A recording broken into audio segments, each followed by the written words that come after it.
One folder, one voice, one rookie lawmaker who stood up to Bill Barr and proved he wasn't above the law. Jasmine Crockett unveiled decades of deception before a stunned nation, igniting a political earthquake. Did truth finally crush Washington's untouchables? Stay with us. This is a story worth every second of your time. The congressional hearing room was packed to the walls, every chair filled, every eye locked on the stage.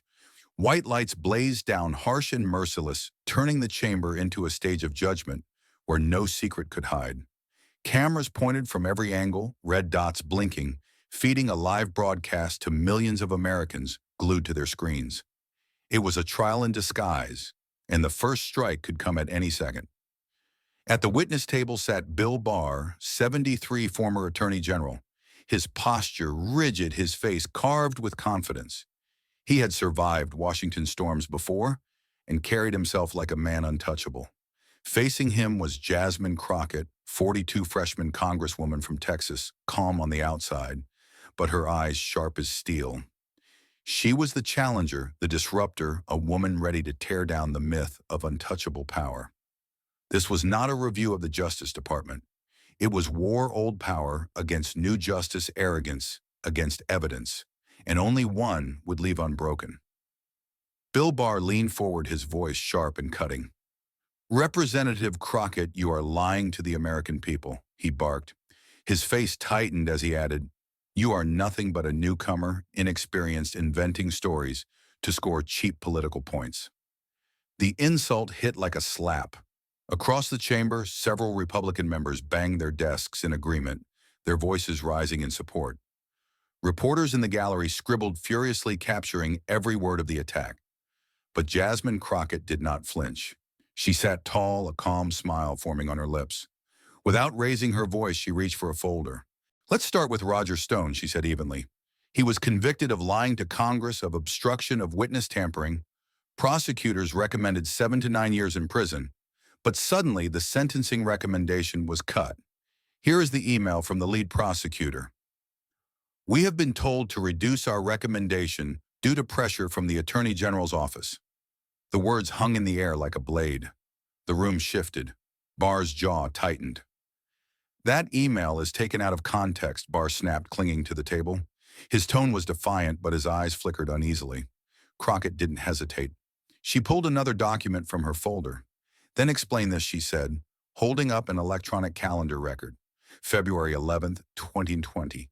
At 8:30 p.m., Department of Justice Headquarters, Main Justice Building Room, 501 Fortor. A meeting scheduled between you, Mr. Barr, and Deputy Chief of Staff Mark Meadows one day before the revised Stone sentencing was filed. Are you denying this meeting occurred? Gas rippled through the chamber. Reporters leaned forward, typing furiously. Barr shifted in his seat, his voice suddenly strained. A calendar entry does not reveal the substance of a discussion, he said stiffly. Crockett's eyes flashed. She reached for a thicker file, this one marked with the Department of Justice insignia. She flipped it open and laid the document flat for the cameras to catch. Here is a memorandum dated February 12th, 2020, signed by you, Mr. Barr. It reads, and I quote, "Pursuant to direction from the White House, the sentencing recommendation for Roger Stone must be reduced immediately. Revised guidance should recommend no more than 36 months. Language must avoid any appearance of direct intervention." Do you deny your signature on this document? The chamber exploded in whispers and gasps. Republican members tried to break in. This is not a courtroom. This is political theater. But their protests sounded desperate. The chairman's gavel slammed down, echoing through the room. Order, the witness will answer the question. Barr's composure cracked. He turned toward his lawyer, eyes darting, searching for rescue. His shoulders slumped as the weight of the evidence pressed down. For the first time, the legendary Washington operator looked cornered, exposed, and trapped. The room could feel it. Bill Barr was being driven back, step by step, by the steady hand of a freshman congresswoman. Barr forced a smile, but it looked strained under the blazing white lights. "Representative," he said, his tone dripping with condescension, "you do not yet understand how Washington works. This is nothing more than standard administrative practice." His words were meant to diminish her, to cast her as naive in front of the nation. But the tension in the room made every syllable sound hollow, as if even he did not believe what he was saying. Reporters' fingers hammered their keyboards, capturing the moment his mask began to slip. Crockett leaned in, her voice cutting through the air like a blade. If this was normal, she asked, her eyes locked on Barr, then why did 4 career prosecutors resign in protest after the Stone case? These were not political appointees. They were professionals who had served under both parties, and they all walked away at once. Why? The question hung in the chamber, heavy and undeniable, as cameras zoomed tight on Barr's face. His jaw tightened, and frustration burst through his voice. He slapped his palm lightly against the table, the sound echoing like a crack of thunder. "You are exaggerating the truth," he shouted, his composure slipping away in real time. The room buzzed with shock aides, whispering frantically, reporters craning forward, lenses snapping shot after shot. In that instant, the contrast was unmistakable. Barr unraveling his temper, frayed, while Crockett sat calm, steady, her gaze razor sharp. The clash was no longer just about documents. It was about control, about who owned the narrative in front of millions watching at home. And as the tension thickened, everyone in the chamber could feel it. The storm was only seconds away. Barr leaned forward, his face flushed, his voice hard as steel. He spoke directly into the microphone, each word deliberate and cutting. "Representative Crockett, you are a liar. You are fabricating evidence. This is a disgrace to Congress." His accusation rang out like a gunshot, silencing even the faintest whispers for a split second before the chamber exploded. The room filled with chaos, shouts, gasps. The rapid-fire crackle of cameras flashing, reporters hammering at their keyboards to capture the moment in real time. Some Republican members shifted uncomfortably, trading uneasy glances, as if unsure whether to cheer or recoil. Across the aisle, Democrats froze in disbelief, their eyes wide, their jaws tightening. The spectacle had turned the hearing into a battlefield, one man trying to crush a freshman lawmaker by branding her a fraud before the nation. But Jasmine Crockett did not move, did not blink, did not break. She simply sat still, the storm raging around her, and let the silence sharpen like a blade. For 5 long seconds, she held his gaze unflinching, as though daring him to breathe first. The cameras zoomed in on her expression, calm, steady, merciless. The air itself felt heavy, the entire room waiting, caught between her silence and the explosion they knew was coming. Finally, her voice cut through, low and deliberate. "You just accused me of falsifying evidence in front of the entire country. Then watch closely." The words fell slow, measured, each syllable striking like a hammer. At her signal, an aide stepped forward, carrying a massive folder bound in deep red, the seal of the Department of Justice stamped across its cover. The packet was 3 times thicker than anything shown before, its bright seal gleaming under the lights. When Crockett placed it on her desk, the sound was like a judge's gavel, final, inescapable. The storm was about to break wide open, and in that moment the room sensed the tide was about to turn. Jasmine Crockett lifted the heavy red-sealed folder and flipped to the first tab. Her voice was calm but carried the force of a blade. "Exhibit A," she announced, holding up a transcript. "Signal messages, February 12, 2020, 9:14 p.m., between Attorney General William Barr and White House Deputy Chief of Staff Mark Meadows." She read directly from the page, her tone steady. Message from Barr. "We need to soften Stone without detection. Revise the sentencing recommendation. Scrub fingerprints, route edits through career staff so it looks organic." Reply from Meadows. "Understood. Keep it off email. Use Signal only. Make it look routine." Gasps cut through the air, and the sound of camera shutters filled the silence. Reporters leaned forward, their keyboards clicking wildly as the words burned into the official record. She gave Barr a moment to respond, but he only gripped the microphone tighter, his eyes narrowing. Without hesitation, she pressed forward. "Exhibit B," she declared. At her signal, an aide tapped a device and the audio filled the chamber. It was Barr's unmistakable voice, cold and commanding. "Do not let prosecutors think they are free. This is an order. The revised memo must be in by noon. Keep the White House out of the paperwork. I don't want any signatures tying back." The words reverberated against the walls like a hammer striking metal. Reporters nearly jumped from their seats, typing frantically, while cameras zoomed in on Barr's face. He stared down, jaw clenched, his silence more damning than any excuse he might have given. Crockett let the audio hang in the air, then slid out the final blow. "Exhibit C," she said, placing a thick draft of the Mueller report on the table, its pages marked with thick red ink. "This is a working draft annotated in your handwriting, Mr. Barr. Page 147, line 23. Cut the section related to Trump, do not release publicly. Page 198, margin note. Reframe obstruction analysis. Emphasize lack of intent. Page 212. Minimize references to witness intimidation." She held the page up so the cameras could catch the red scrawls, her finger tracing the incriminating words. The chamber erupted again, gasps mixing with the unrelenting click of cameras. Every document hit harder than the last, each one stripping away Barr's defenses. The once formidable Attorney General sat slumped forward, now his hands locked around the microphone like a man clinging to the edge of a cliff. But no words came. His shoulders sagged as if the weight of his own past decisions had finally crashed down on him. Each second of silence only confirmed what the evidence screamed the truth was on Crockett's side. The atmosphere in the hearing room shifted completely. No one looked at Barr as the towering figure he once was. Every eye was on Jasmine Crockett, the freshman congresswoman who had turned the tables and left the veteran operator without a single defense. And as the silence deepened, everyone knew this was only the beginning of the storm. Jasmine Crockett wasn't finished. The red-sealed folder still held more, and her hand moved with precision as she pulled out a yellowing document encased in a plastic sleeve. "Exhibit D," she said, raising it high for the cameras.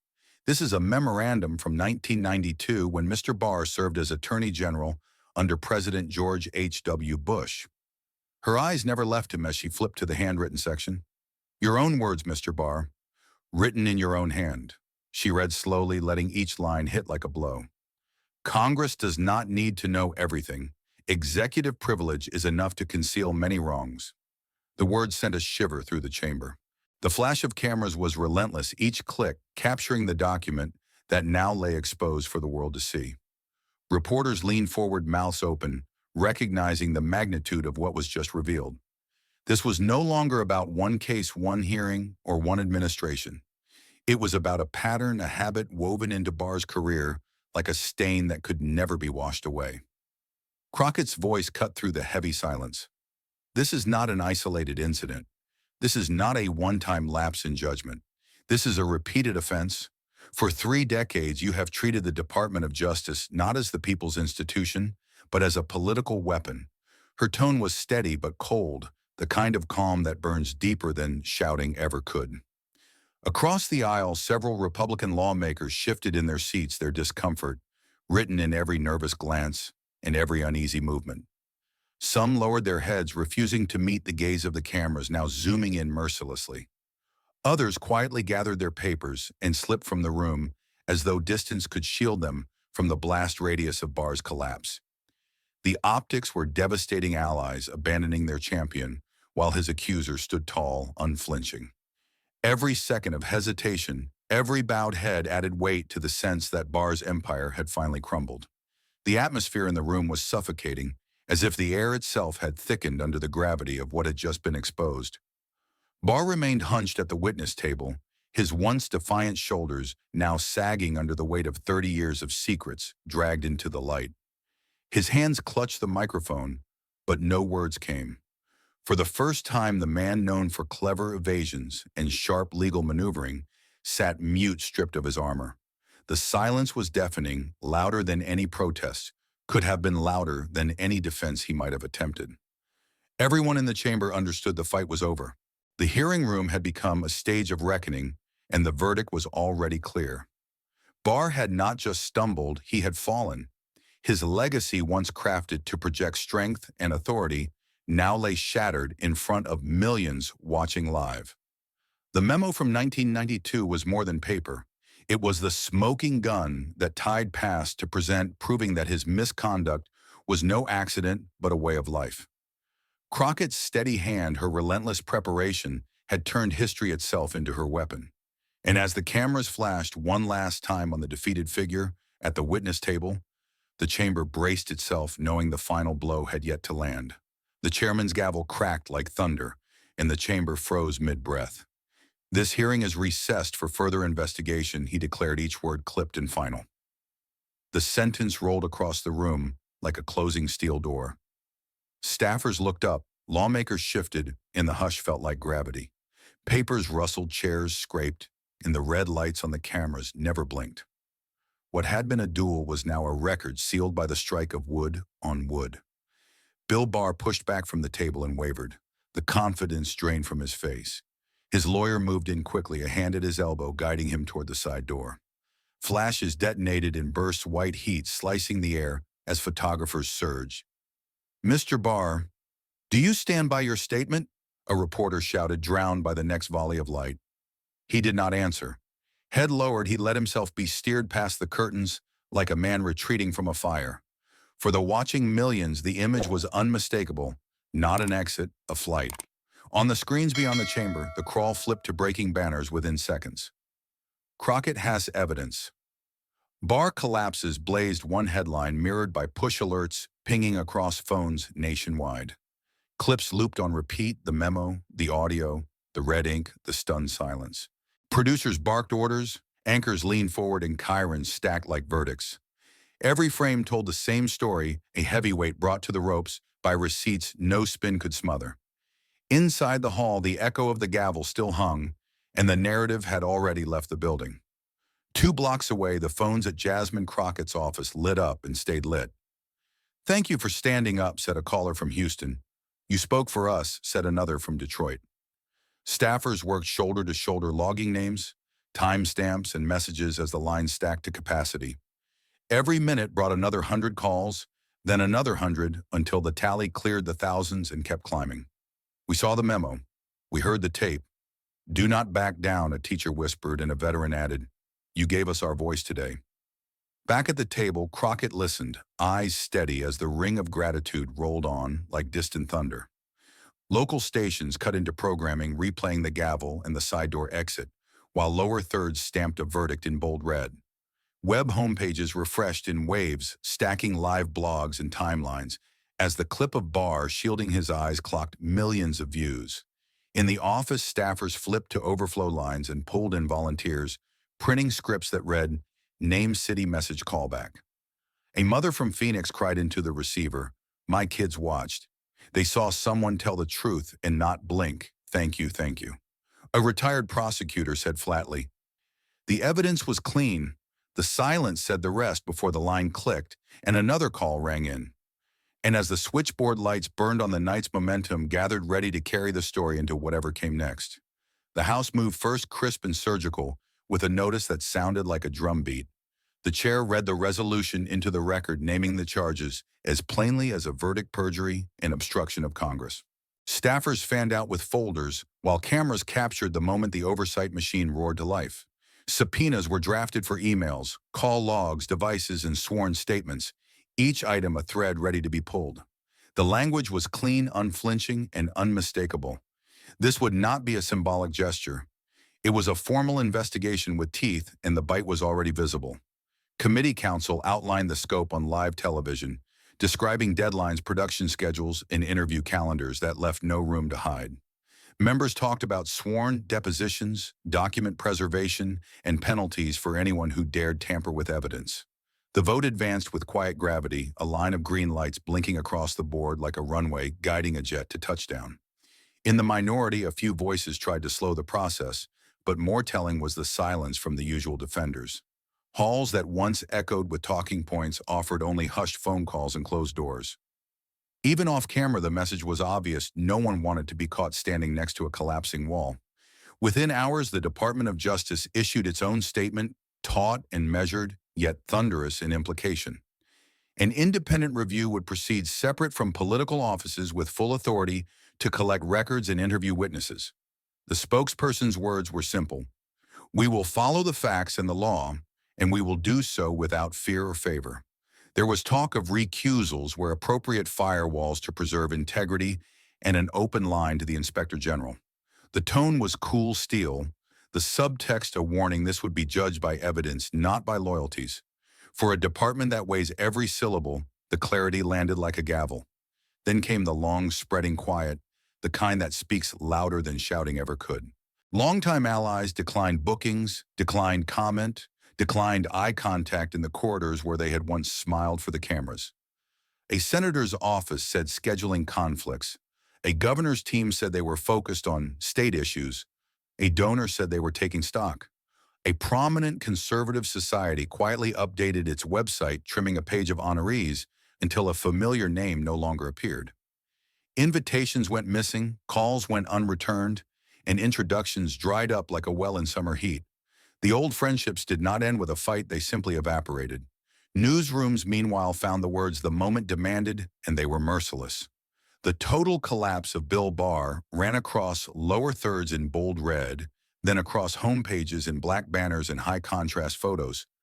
Anchors narrated the arc in tight edits, the accusation, the silence, the evidence, the exit through the side door. Editorial boards laid down lines about the rule of law and the cost of breaking faith with sworn oaths. Long-form pieces mapped the pattern, threading past memos to the present hour with receipts that glinted under television lights. By dusk, the phrase had settled like a verdict, 4 words that needed no explanation. In the middle of the storm, Jasmine Crockett stepped onto a studio set that kept its lights low and its questions sharp. She did not posture, did not gloat, did not reach for more than she had already earned. When the host pressed, she gave the only line she wanted the country to remember. Today was not my win. Truth won. The sentence was small, elegant and heavy as iron, the kind of line that rings in classrooms and living rooms long after the segment ends. She thanked the staff who did the work, nodded to the whistleblowers who took the risk, and left it there. The image traveled faster than commentary ever could. A freshman lawmaker, shoulders steady, eyes clear, carrying a stack of documents like a standard in a parade. Posters followed, then headlines, then speech openers, crafted by principals and pastors and teachers who wanted a sentence the young could memorize. In civics classes, students replayed the moment with the same attention they once reserved for highlight reels, learning where accountability lives. In union halls and book clubs and dormitory lounges, the phrase "truth won" became both a rally and a reminder. She did not audition to become a symbol, but symbols are chosen by the times that need them. Her face did not promise miracles, it promised work. Across the Capitol, the investigation gathered momentum that could be felt in the sidewalks and the air vents and the stairwells where staffers moved at a quicker clip. The House probe advanced line by line, the Justice Department review set its clock, and the silence around old alliances deepened into something like distance. The media phrase stuck to the story the way rain clings to glass, and the quote that refused gloating became the banner for a generation that had waited to see receipts. For a day measured in headlines, the outline was simple: a formal inquiry, an independent review, allies gone quiet, a reputation rewritten, in a statement that would not bend. And in that new quiet, with the gavel's echo still hanging, the city understood what came next would be measured by evidence alone. A year had passed, but the shadow of that hearing had not faded. It had grown larger, darker, until it finally swallowed the man who once called himself untouchable. William Barr, former Attorney General of the United States, the so-called titan of executive power, now stood not behind a polished witness table, but in front of a federal judge. The charges were clear and heavy: perjury before Congress, obstruction of an oversight investigation, abuse of authority. What had once been whispered as possibility was now written in black ink on an indictment. The words "United States of Ur." William Pelham Barr sat at the top of the docket, and they carried the weight of a nation's reckoning. The fall was brutal, not in whispers, but in headlines and court filings. The man who once lectured about constitutional strength was now described as defendant. He arrived at court flanked not by admirers, but by defense attorneys carrying boxes of documents. Outside, protesters chanted their signs reading, "No one above the law," and "Justice for justice." Television cameras caught every angle: the shuffle of his shoes, the slump of his shoulders, the silence of his lips. In the span of 12 months, Barr had moved from power to peril, from the polished halls of government to the gritty corridors of a courthouse. The message was unmistakable: he would not escape accountability. Commentators replayed the arc over and over again, the signal messages, the recorded call, the scrawled red ink on the Mueller draft. What began as exhibits in a heated hearing had become the bedrock of a criminal prosecution. The irony was bitter. Barr had once used his mastery of legal language to shield presidents from scrutiny. Now the very tools of the law, subpoenas, transcripts, metadata, were binding him to the record, dragging him into a trial that could end with years behind bars. His reputation as a legal giant was no more. Instead, the phrase most often tied to his name was a man who lied under oath. For those who once called him a mentor, the silence was telling. Longtime allies either walked away quietly or turned openly against him. The Federalist Society, which once placed him on a pedestal, had long since removed his profile from its honor roll. Editorial pages that once quoted him reverently now described him as a cautionary tale of arrogance meeting evidence. Even his corporate board seats evaporated. Invitations vanished. His book deals were canceled. At fundraising galas and legal conferences, his name was a ghost no one dared mention. He had become the embodiment of disgrace, not simply defeated, but disowned. And while Barr stumbled into the abyss, Jasmine Crockett climbed with precision and force. She had not retreated after her explosive confrontation. She had advanced. As the investigation unfolded, she emerged as one of the leading voices calling for reform. Her proposals were sharp-grounded, not in abstract theory, but in the hard lessons of the evidence she had presented. One bill drafted with bipartisan support was titled the Prosecutorial Independence Act. Its central promise was clear: to make political interference in prosecutorial decisions a criminal act punishable by prison. Another bill proposed mandatory reporting requirements for any contact between senior Justice Department officials and the White House.